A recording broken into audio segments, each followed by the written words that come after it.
जुड़ चुके हैं भटनेर पोस्ट के साथ। मैं हूं गोपाल झा। पिछले एपिसोड में डियर लीडर में आप लोगों ने बहुत प्यार दिया, बहुत स्नेह के साथ आपने देखा, और ये दूसरा सेशन हम शुरू कर रहे हैं आज से डियर लीडर। और हमारे मेहमान हैं भारतीय जनता पार्टी के युवा नेता और नवनियुक्त जिलाध्यक्ष देवेंद्र पारे। देवेंद्र जी, बहुत बहुत स्वागत आपका। बहुत बड़ी जिम्मेदारी दी है, छोटी उम्र में पार्टी ने आप पर बहुत ज़्यादा भरोसा किया है, जिलाध्यक्ष की कमान दी है आपको, और उस वक्त दी है जब राजस्थान में चुनाव का बिगुल बजने वाला है। इस नियुक्ति को आप किस तरह देखते हैं? देखिए, निश्चित रूप से पार्टी ने बहुत बड़ी जिम्मेदारी मेरे को इस जिले की दी है, लेकिन चूंकि मैं लगातार संगठनों में काम करते करते और संगठन के जो हमारे वरिष्ठ लोग हैं उनके निर्देशन में आगे बढ़ा हूँ, तो मुझे ऐसा लगता है कि पूरे जिले के हमारे सभी वरिष्ठ लोगों के सहयोग से, सभी हमारे कार्यकर्ताओं के सहयोग से और प्रदेश के मार्गदर्शन में निश्चित रूप से मैं इस जिम्मेदारी को सफलता के साथ निभाऊंगा। चलिए, मैं बातचीत आगे बढ़ाऊँ, लेकिन उससे पहले बहुत सारे लोग ऐसे हैं जो दूर के हैं, नोहर के हैं, भादरा के या ग्रामीण क्षेत्र के हैं। जी। उनका ये था कि भाई कोई कभी वो पारिवारिक पृष्ठभूमि के बारे में जानना चाहते हैं आपके बारे में, तो वो बताइए। देखिए, पारिवारिक पृष्ठभूमि की जहाँ तक बात है, मेरा मटोरियाँ वाली ढाणी गाँव है और एक किसान परिवार में मैंने जन्म लिया। हालांकि मेरे दादाजी वो सरकारी सेवा में थे, अधिकारी रहे। मेरे पिताजी भी सरकारी सेवा में थे, अधिकारी रहे।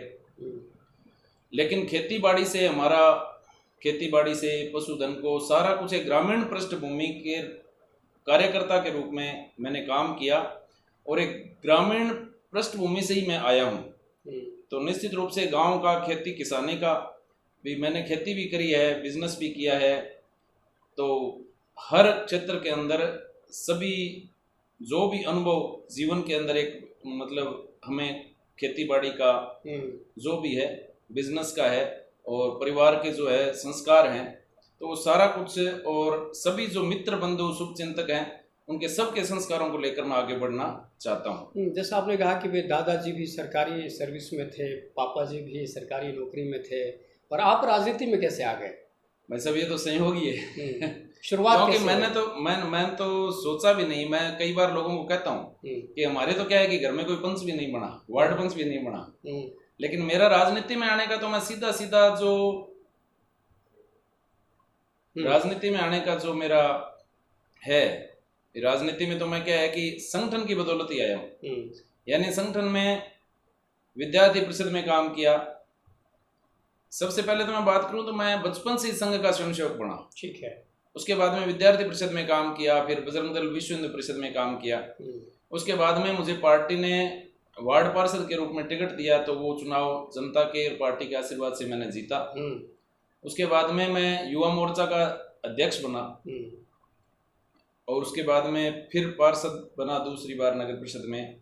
उसी दौरान कृषि उपज मंडी समिति का डायरेक्टर भी बना। पार्टी ने इसी दौरान दोबारा फिर से मेरे को जिला अध्यक्ष युवा मोर्चा के नाते जिम्मेदारी हनुमानगढ़ जिले की दी, और साथ ही उसके जिम्मेदारी के दौरान मैं फिर जयपुर संभाग का प्रभारी भी युवा मोर्चा का रहा। और जहां भी पार्टी ने कार्यकर्ता के रूप में मुझे जिम्मेदारी दी, चाहे वो पंजाब का चुनाव हो, चाहे वो दिल्ली का, हरियाणा का चुनाव हो, तो वहां मैंने एक कार्यकर्ता के रूप में, प्रभारी के रूप में जो भी जिम्मेदारी मेरे को मिली वो मैंने निभाई। और अभी जैसे हमारे जन आक्रोश यात्रा थी, तो उस दौरान कर्णपुर का जिम्मेदारी मेरे को प्रभारी के नाते मिली हुई थी। तो जो भी पार्टी ने कार्य दिया उसको मैंने तल्लीनता से पूरा करने का प्रयास किया, और पार्टी ने ही सब कुछ इतना मान सम्मान नाम जो आज दिया है वो निश्चित रूप से मेरे संगठन ने दिया है, और मैं संगठन का बहुत आभारी हूँ। कई संगठनों में काम करने के बाद अब भारतीय जनता पार्टी को जिलाध्यक्ष, यानी एक बहुत बड़ी कमान है, कहते हैं कि बहुत बड़ा ओहदा है, बड़ी जिम्मेदारी है।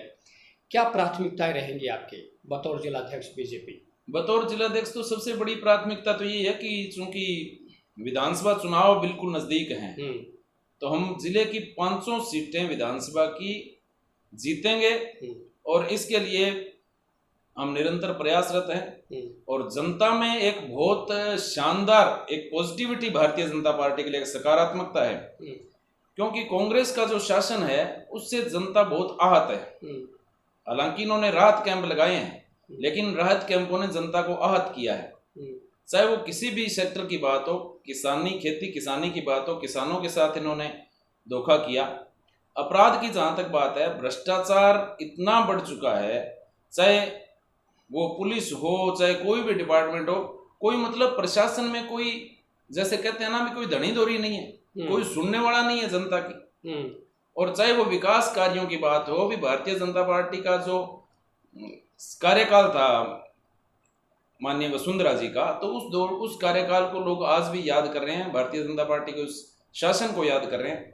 और केंद्र सरकार के हमारे यशस्वी प्रधानमंत्री श्रीमान नरेंद्र मोदी जी ने और केंद्र सरकार ने जो योजनाएं लागू करी है, निश्चित रूप से जहां मैं ये मानता हूं कि हमारे जो पंडित दीनदयाल जी, श्यामा प्रसाद मुखर्जी, सरदेव भैरव सिंह जी की जो सोच थी, भी उन्होंने जो एक अंतिम व्यक्ति के विकास की, अंतिम व्यक्ति की जो बात करी थी, तो निश्चित रूप से भारतीय जनता पार्टी कुछ हद तक वहां तक पहुंचने में सफल हुई है। और आज इतना बड़ा, किसी समय में भारतीय जनता पार्टी को इतवारी पार्टी कहा जाता था, मैंने बड़े बुजुर्गों से सुना है, लेकिन आज भारतीय जनता पार्टी विश्व की सबसे बड़ी पार्टी, सबसे बड़ा राजनीतिक दल अगर बना है, तो वो कार्यकर्ताओं की बदौलत, कार्यकर्ताओं की मेहनत और 36 की 36 बिरादरी की बदौलत बना है कि उन सब ने भारतीय जनता पार्टी का साथ दिया है। हमारे कार्यकर्ताओं ने अथक मेहनत की है। हमारे जो, जिनको अपने कह सकते हैं कि हमारे वरिष्ठ लोग जिन्होंने थे, चाहे वो मैं याद करूं पंडित दीनदयाल जी को, श्यामा प्रसाद मुखर्जी को, सुंदर सिंह जी भंडारी को, आदरणीय अटल बिहारी वाजपेयी जी को, लाल कृष्ण आडवाणी जी को, जितने भी वरिष्ठ लोग हैं, और उनसे लेकर आज हमारे यशस्वी प्रधानमंत्री जी, जो कि पूरे विश्व के अंदर भारतीय जनता पार्टी का डंका बज रहा है, और हमारे अमित शाह जी, जेपी नड्डा जी, और हमारे राजस्थान के अंदर लंबी चौड़ी एक फेहरिस्त है, हमारे यशस्वी प्रदेशाध्यक्ष श्रीमान सीपी जोशी जी, हमारे संगठन महामंत्री चंद्रशेखर जी भाई साहब, उनके निर्देशन में आज भारतीय जनता पार्टी पूरे राजस्थान के अंदर एक पूर्ण बहुमत के साथ सत्ता में आएगी, ऐसा मेरा विश्वास है। चलिए, लेकिन एक सवाल बार बार गूंज रहा है हनुमानगढ़ में जब से आपकी नियुक्ति हुई है, क्योंकि बहुत सारे दावेदार थे, अलग अलग गुट भी है पार्टी में, तो एक बड़ा धड़ा जो है वो आपकी नियुक्ति से खफा है। क्या सच्चाई क्या है असलियत?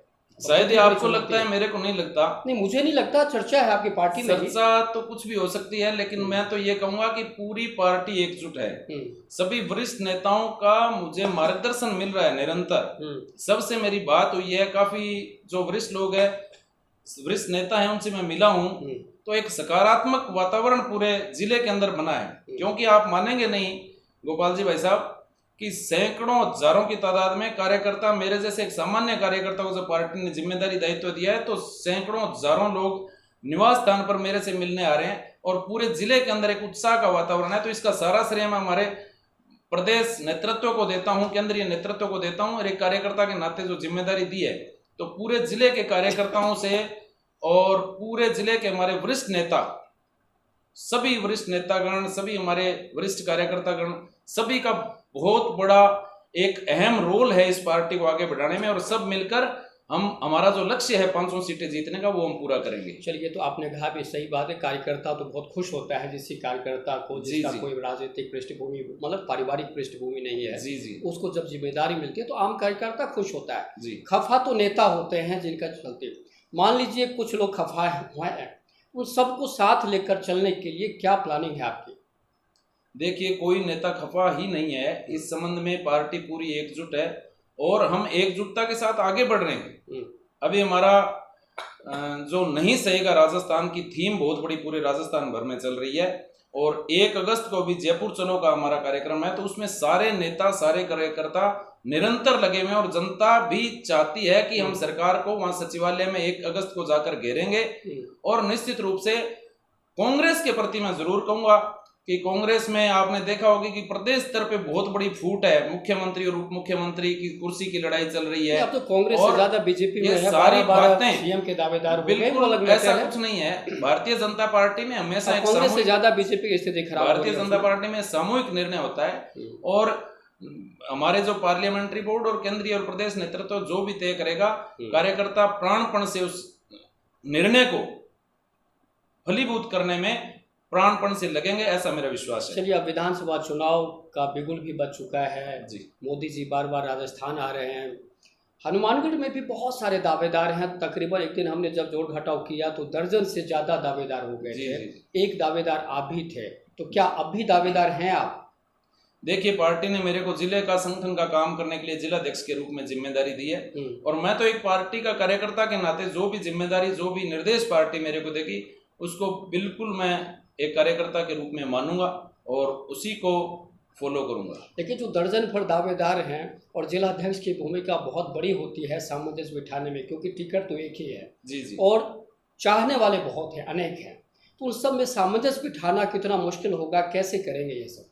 देखिए, भारतीय जनता पार्टी कार्यकर्ताओं की पार्टी है और जिले के अंदर हम श्रेष्ठ से श्रेष्ठतम कार्यकर्ता को हमारे जो भी प्रदेश नेतृत्व और केंद्रीय नेतृत्व तय करेगा, तो अच्छे श्रेष्ठतम लोगों को टिकट पार्टी देगी और हम निश्चित रूप से 500 विधानसभा चुनाव जीतेंगे। अपनी टीम की घोषणा कब तक कर रहे हैं आप?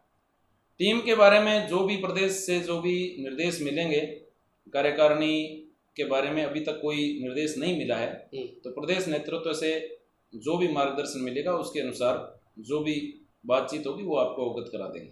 बहुत सारी चर्चाओं का बाजार गर्म है, क्योंकि राजनीति है तो चर्चा तो होगी ही।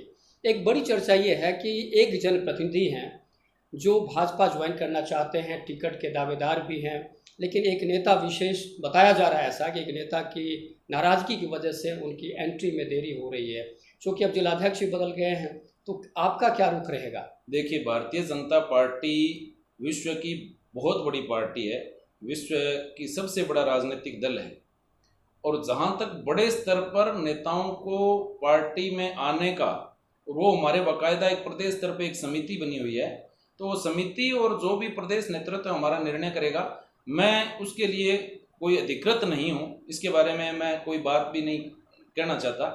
पार्टी नेतृत्व जो भी अपना निर्णय करेगा तो वो पार्टी का केंद्रीय और प्रदेश नेतृत्व करेगा। नहीं, जिलाध्यक्ष की कोई भूमिका तो होगी। मैं सीधे तौर पे कहता हूँ गणेश बंसल जो चेयरमैन है नगर परिषद की, मैं उनकी बात कर रहा हूँ। देखिए, पार्टी में जहाँ तक बात है, हमारा जो केंद्रीय और प्रदेश नेतृत्व जो भी तय करेगा, जो भी निर्णय लेगा, वो उसी के लिए वही अधिकृत है। जिलाध्यक्ष की कोई भूमिका नहीं है उसमें। जिलाध्यक्ष अपने जिलाध्यक्ष के रूप में मेरे से अगर पार्टी कुछ राय मांगेगी, प्रदेश नेतृत्व मेरे से कोई राय मांगेगा, तो मैं जो भी मेरे विवेक से या जो भी मैं हमारे जिले के वरिष्ठ नेताओं से, वरिष्ठ कार्यकर्ताओं से बातचीत करके और जो भी होगा विषय उसके बारे में बात करेंगे। ये थे हमारे भारतीय जनता पार्टी के नवनियुक्त जिलाध्यक्ष देवेंद्र पारिक, जिन्होंने जो भी हमारे संक्षिप्त सवाल थे उनके बहुत ही बखूबी जवाब दिया है। चूँकि आने वाला जो वक्त है वो पॉलिटिकल इश्यूज ही बहुत ज़्यादा गरमाने की स्थिति है अभी राजस्थान में। फिर हम अगली बार फिर बैठेंगे और उससे पहले किसी और शख्सियत लीडर के साथ हमारी बात होगी।